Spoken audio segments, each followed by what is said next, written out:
সীমান্ত নিয়ে ভারতের সাথে বাংলাদেশের কিছু অসম চুক্তি আছে। আগামী মাসে বিজিবি ও বিএসএফ এর ডিজি পর্যায়ের বৈঠকে সেসব নিয়ে আলোচনা করা হবে বলে জানিয়েছেন স্বরাষ্ট্র উপদেষ্টা অবসরপ্রাপ্ত লেফটেন্যান্ট জেনারেল মোহাম্মদ জাহাঙ্গীর আলম চৌধুরী।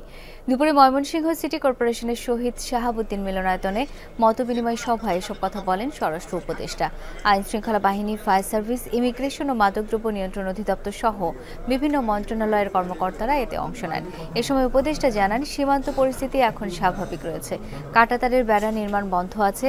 আগামী মাসে বিজিবি বিএসএফ এর ডিজি পর্যায়ের বৈঠকে এসব বিষয় নিয়ে আলোচনা হবে। সেখানে অসম চুক্তিগুলো স্থান পাবে বলে জানান উপদেষ্টা। তো আমাকে কিছু কিছু অসম চুক্তি করা হয়েছে, এগুলি নিয়ে আলোচনা হবে এবং আমরা আমাদের মন্ত্রণালয় থেকে তো আমরা একটা চিঠিও দিচ্ছি যেগুলি অসম আছে ওইগুলি কিভাবে সমস্যাটা সমাধান করা যায়। সারের কোনো সংকট নাই, আর যদি কেউ সারের কৃত্রিম সংকট করার চেষ্টা করে, আমি আইন শৃঙ্খলা বাহিনী এবং ডিভিশনাল কমিশনার সাহেব আছে, তাদের বলবো তাদের এগেনস্টে প্রপার অ্যাকশন নেওয়ার জন্য।